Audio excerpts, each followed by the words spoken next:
السلام عليكم ورحمة الله وبركاته. اللهم صل وسلم وبارك على سيدنا محمد وعلى آله وصحبه أجمعين، عليه أفضل الصلاة والسلام. ازيكم عاملين ايه؟ يا رب تكونوا بخير وصحة وسعادة. قبل ما أبدأ الفيديو بتاع النهاردة ما تنسوش الاشتراك في القناة وتفعيل زر الجرس على كلمة الكل عشان يوصلكم مني كل جديد بجد. احنا النهاردة هنعمل مكرونة بالبشاميل في الطواجن الصغيرة ديتي. يعني الطواجن بيبقى ليها طعم سبحان الله، يعني تعملها في الصينية بيبقى لها طعم، تعملها في الطواجن بيبقى لها طعم. بس انا ولادي يحبوا ياكلوها في الطواجن اكتر، يعني مثلا ممكن اغير يعني وكده واعمل في الصينية، بس الاغلبية لما بعملها في الطواجن، لكن كل كم مرة كده اهوت اعمل في الصينية عادي. بص بقى، في اول حاجة انا حطيت مكعبين 3 زبدة وشوية زيت، وهسيبهم لما يسخنوا وانا كنت فارمة بصلتين كبار. انت عارفين انا بحب احط البصل كتير في الاكل. فارمة بصلتين كبار، وهنزل بيهم على وهنا كنت بوريكم اللبن او الحليب ان هو يعني ايه، ان انا غليته ده كيلو بس. وانا هو بص يعني هحمر البصلة وهرجع لكم. اهو بص حمرت البصلة، طشيت عليها حوالي كيلو وربع طماطم، درج ونص يعني، بس ما كانوش مليانين على الاخر. وهنا حطيت ميه في الحله دي عشان اسلق المكرونه. انا بقى ايه، بحط اطش الطماطم واسيبها لما كده اول ما تبدا ان هي هتغلي اروح اضيف اللحمه. طيب انا والله يعني اديلي فتره ما وقفتش في المطبخ وعملت اكلات كتير من لما كنت تعبانه. فلما النهارده دخلت المطبخ لقيت ان حتى ولا في عندي بابريكا ولا فلفل اسود مش عارفه ايه. فطبعا انا رحت حطيت اللحمه، قلت تاخد غلوه، وبعت ابني يجيب يشتري لي كده من عند عطار جنبينا هو فلفل اسود. حطيت وحطيت ملح مبخر وبابريكا كمان وقلبتهم فيها. بصوا ادي البابريكا اهو، كان هو جاب لي بقى البابريكا وجاب لي فلفل اسود مطحون. واللي حطيته في الاول ده الملح المبهر، انتوا عارفين ان انا بعمل الملح المبهر كله على بعضيه. ودي حبة فلفل اسود، وهسيبهم لما يتشربوا كله ويتسبك واللحمه تطيب مع الصلصه. ودي كمان 7 بهارات، شويه 7 بهارات يعني 7 بهارات، وهغطيها وهسيبها. وهنا الميه بتاعت المكرونه غلت، حطيت لها ملح ابيض وفلفل اسود، ملح ابيض وفلفل اسود بس، يعني ما زودتش. وكمان حطيت نقطتين زيت في الميه بتاعت المكرونه بتتسلق.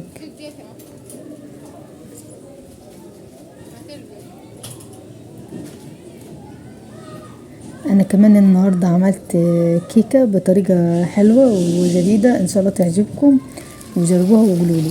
اهو بصوا ضفت، عملت 3 اكياس مكرونه يعني، بس اتبقى منهم يعني وزعتهم على الطواجن فخار، واتبقى منهم طبق صغير كده اهو مكرونه مسلوقه. كلوا العيال يعني عقبال ما خلصت الغدا.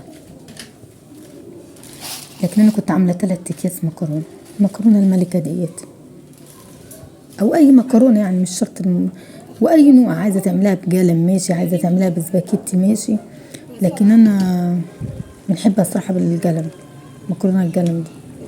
بصوا ادي اللحمه العصاج، عايزه اقول لكم اهو، شايفين حتى لونه فاتح حمر ازاي؟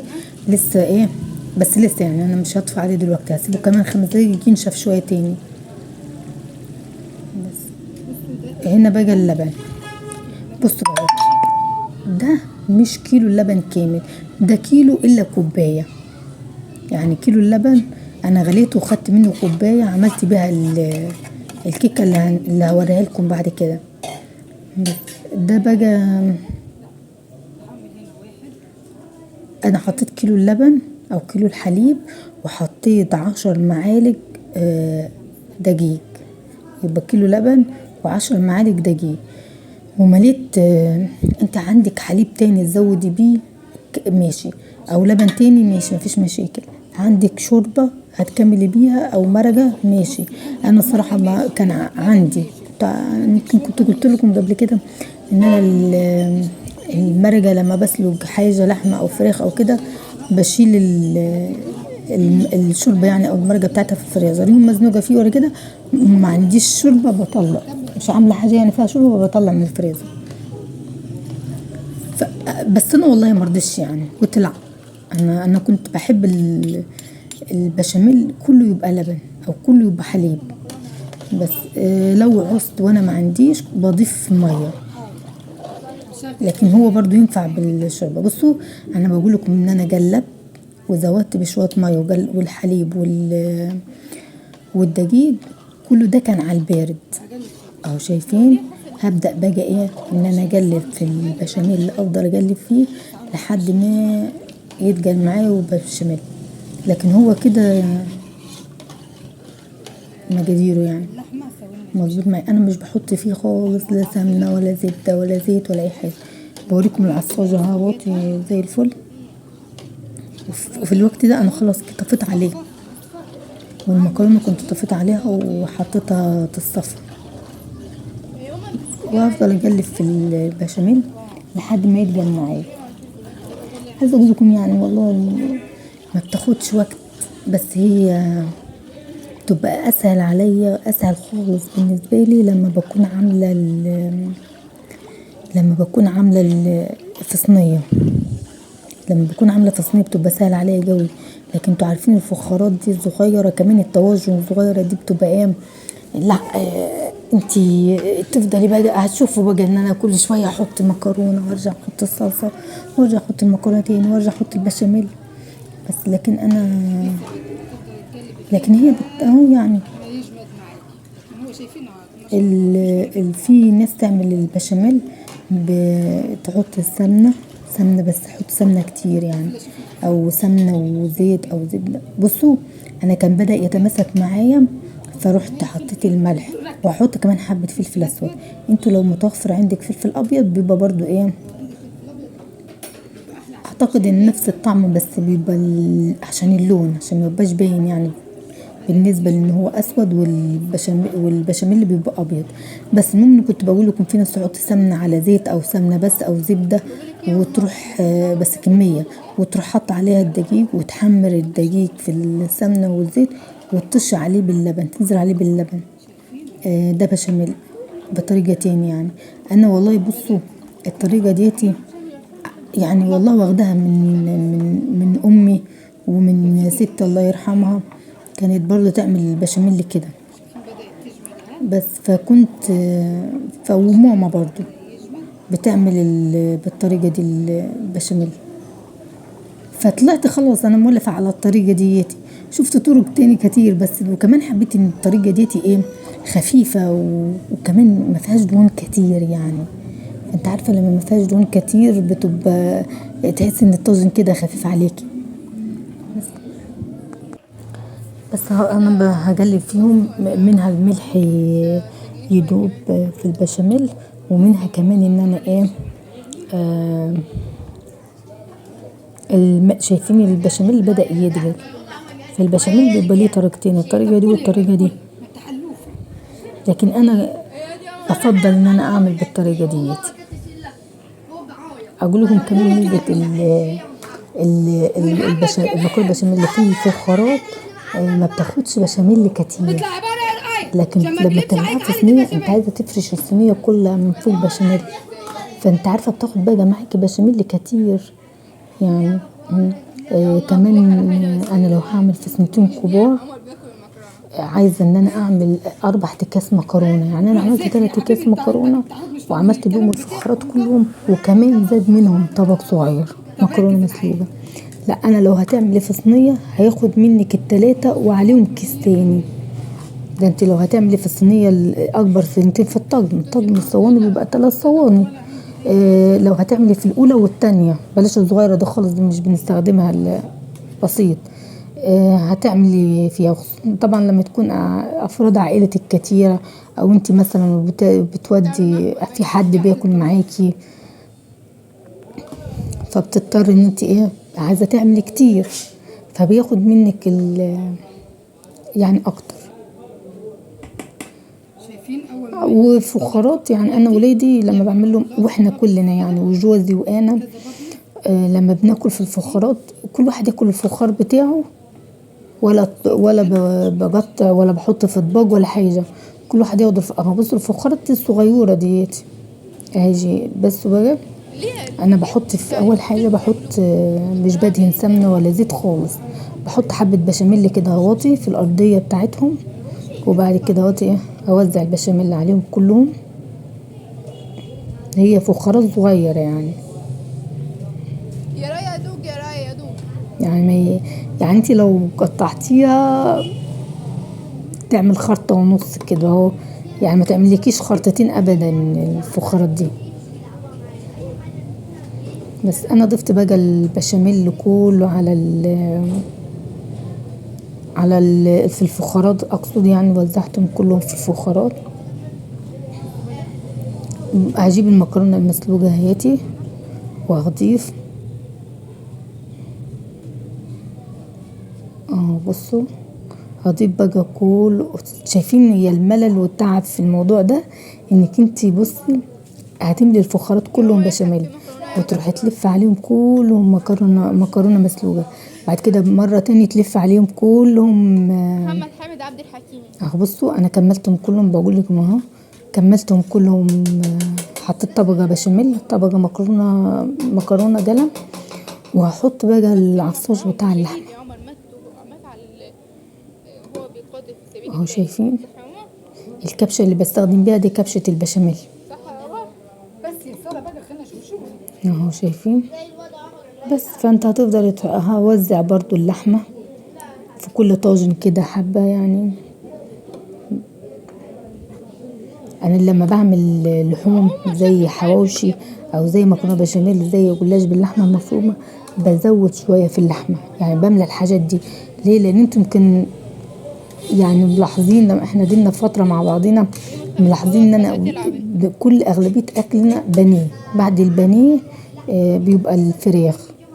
فلما بستغل حاجات زي كده عشان ياكلوا اللحمه تلاقيني لا ازود في اللحمه واقول لا ده ان هم مش بياكلوها كتير، مش بيحبوها كتير عندي، فبضطر لما بعمل حاجات زي كده لا انا هامله الطواجن لحمه عشان دول مش بياكلوها كتير يستفادوا، يعني انتوا فاهميني.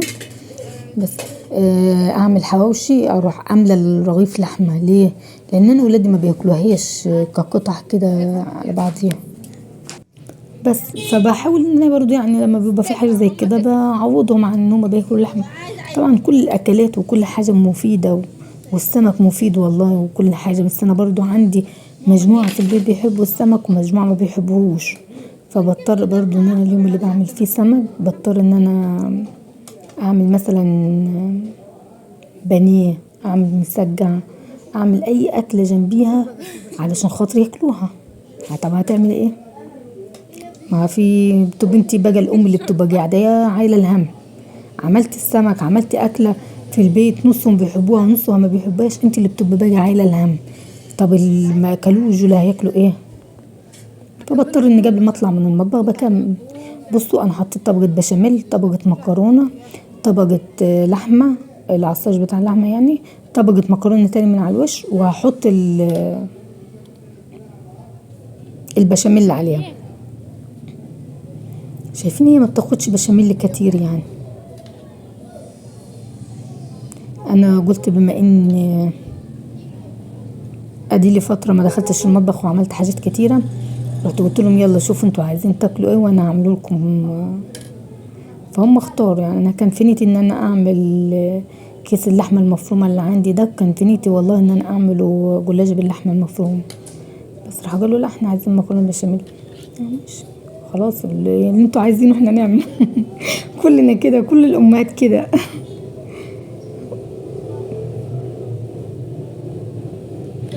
انا كله هغطي وشه بالبشاميل بصوا انا جبت بيضة وحطيت عليها ملح وفلفل اسود وطبعا ورحت بقى ايه بالفرشة كده اهو، وبدأت بقى ان انا ادهن الوش بتاعها كده بالبيضة ديت اللي معايا. دخلتهم الفرن. انا صراحة ما بفتحش يعني، بحطهم تحت الشواية. بصوا تمام كده وخلاص. وانا حمرتهم. المكرونه بتبقى كلها طيبه، انت عايزه بس ايه الوش اللي من فوق هو اللي ياخد لون. اهو بطلع كانت سخنه خالص، كانت لسه طالعه من الفرن.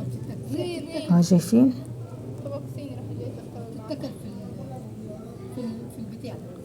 انا حتى كنت عايزه ادوق بس كنت بس لما سخنه كنت لا بدل ما الواحده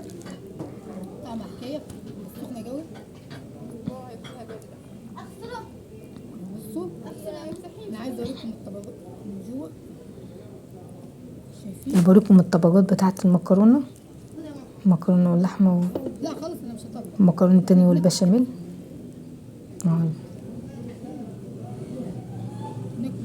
ما شاء الله بيبقى زي ما قلت لكم. انا بحب ان انا استغل لهم اللحوم لما بياكلوها وبزود بقى.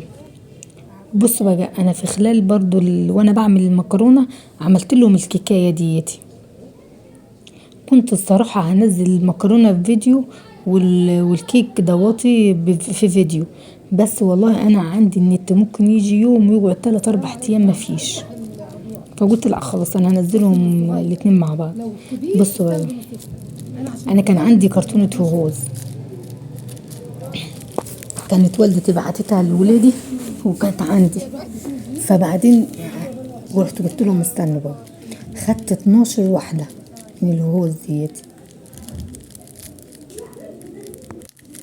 بس دول الهوز اللي هو الهوز الصغيره خالص، في هوز كبيره. لو انت كبيره اعملي 6 وحدات بس. الان لما صغيرين عملت 12 واحده، وبعدين هم قاعدين في التلاجة ومش راضيين ياكلوها، رغم ان الهوز طعمها حلو جدا. بس طب هذا ماشي. انا خلاص انا خدت 11 واحده منهم. بصوا وهقطعهم، يعني عملت لهم كده كيك ولا ببيض ولا فانيليا ولا الحاجات دي، مكونات بسيطه يعني. حتى انت لو ما عندكيش هوز في البيت، يعني انا دي كانت عندي فقلت استغلها لهم، بدل طالما هم يعني سايبينها كيف التلاجة. فانا اشتري، يعني انت عارفه البيض غالي، البيض غالي اللي منذ الغماطي. فانت بقى لا طب اشتري يا من الصغير ده يا تشتري من الكبير. دول عشان زي ما قلت لكم الهوز اللي كان عندي ده صغير، ما كانش الهوزه الكبيره. انا قطعتهم كلهم، هم كانوا 12 واحده تقريبا، والله ما فاكره كان 12 ولا. المهم ان انا اخدت منهم واحده، يعني قلت اخليها للتزيين. اهو شايفين كنت اقطعها وقلت لا اخليها ازين بيها. زي ما قلت لكم انا ما كانش في دماغي يعني ولا كده ان انا اعمل لهم حلويات يعني او حاجه محليه كده. فاخدت، فلما بعد كده بفتح التلاجة لقيتها، فرحت قلت بس عشان ياكلوها بقى اعيد تدويرها. بقول لكم انا خليت واحده وقطعت الباقي. جبت بقى بصوا المضرب السلك دواتي وقعدت افتفت فيها. بس هي قطعه صغيره المضرب السلك. بيكلموني اسيب اللي في ايدي. بصوا انا في حاجه ما اقدرش اعمل، يعني بصوا ما ينفعش ابقى بتكلم وبابا بطبخ اغلط. انا اساسا بغلط كتير في الكلام، فما ينفعش ان انا باجي ايه في 2 لا، يعني الكلام اساسا بيروح مني كتير فين وفين لما بجمعه. فلما اجي اعمل حاجتين لا لا لا ما تاخدوش مني كلام يعني خالص. بس فلما يجوا هم يكلموني في البيت اروح انا اسيب اللي في ايدي واكلمهم. بس فانا بصوا بالمضرب السلك كده اهو ورحت كسرته. جبت بقى نص كوبايه لبن كده. المعيار ده صغير، يعني يمكن نص كوبايه حليب. مليان قوي. هتطلع نص كوبايه حليب كده اهو.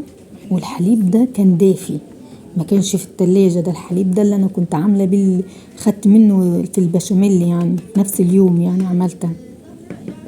انا كنت بعمل في البشاميل وبعمل في دياتي، بس زي ما قلت لكم انا ما تجيبش التاج. كنت عايزه ان انا اخليها في يوم تاني.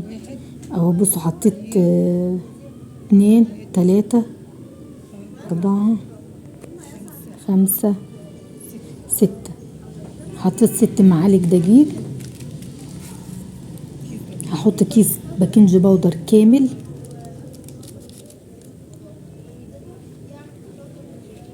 يبقى حطيت 6 معالق دقيق، نص كوباية حليب، بس هي هتحتاج حليب تاني.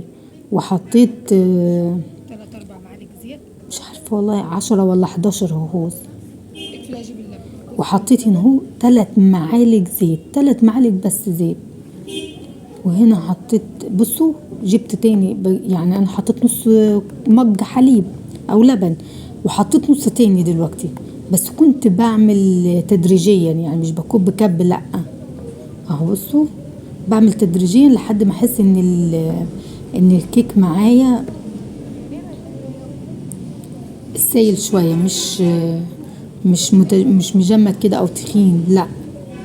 فانا بحط كده اهو. فهي زي ما قلت لكم خدت كوبايه، نص في الاول والنص بعد ما حطيت الدقيق. ما حطيتش، بصوا فيها فتفوت السكر، ما حطيتش السكر خالص. دي الصينيه الوسط في الطقم بتاع الصواني اهو، شايفين؟ عايزه اقول لكم السمك ده بالنسبه لي كده كويس خالص. بس وجبت الصينيه دهنتها، دي دهنت الصينيه زيت، يعني انا ولا حطيت بيض ولا حطيت سكر ولا فانيليا. ودقيق حطيت ايه 10 معالق بس حطيت 10 معالق بس دقيق. يا ماما صح، نسيت اقول لك الميه غلت بتاعت المكرونه. فضيها كويس علشان خاطر هي ايه، انا كنت جلجانه بقى الصراحه، ما اكدبش عليك، من اول مره اعملها الفكره دي كنت جلجانه احسن تطلع هابطه. حتى انا كنت جايبه الصينيه الصغيره والصينيه دياتي، بس رحت قررت ان انا اعملها في الصينيه الوسط. يعني انا قلت احطها اعملها في الصينيه الصغيره، بحيث ان هي يعني ما تبقاش هابطه، تبقى عاليه كده. انتوا عارفين ما فيهاش بيض وكده. بصوا انا سويتها كده بالسباتولا ودخلتها الفرن. هتختبريها، شايفين عليت ازاي واتنفخت؟ بس كده هتختبريها بخله، بسكينه، ظهر معلقه، اي حاجه بس. وسيبتها لما تبرد. حطيت معلقتين سكر، وحطيت هنا دي ميه مثلجه، شايفين فيها قطعه تلج. وهدوب السكر الاول قبل ما احط الكريم شانتيه.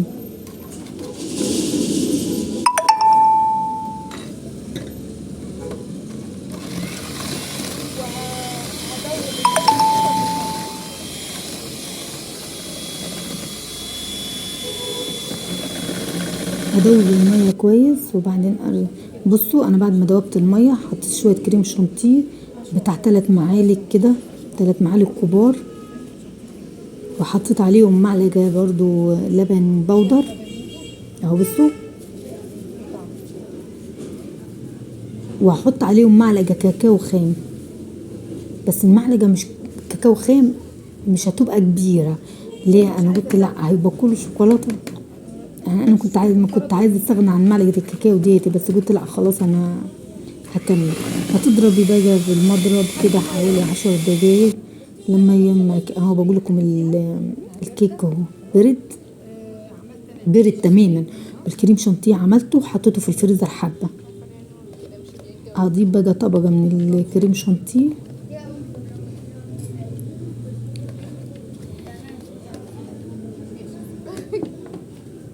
وهسويها كلها على الصينيه اهو بصوا. وانا شغاله وقلت طب ادخل برضو المطبخ اشوف عندي في التلاجة كده مثلا شوكل الشيبس، عندي مثلا حاجة تاني. انا كنت نسيت هنا ان انا والله صراحة نسيت ان انا شايلة واحدة هوز ازين بيها. بس فانا قاعدة بفكر ان وانا شغالة فيهم قاعدة بفكر طب انا هزينها بيه. فدخلت التلاجة على اساس ان انا اشوف بقى فرماسيلا، شوكليت شيبس، شوكولاتة مثلا سما، ابشر شوية وازين بيهم.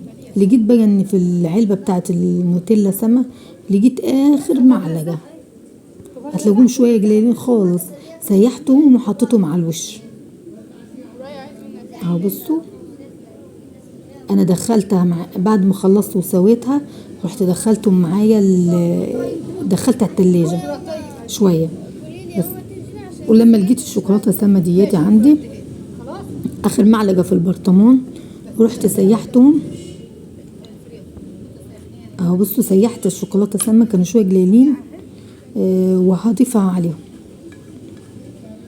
اهو. شايفين ما كانش كتير يعني، بس قلت يلا زي بعضه برضو نزين بيها وخلاص.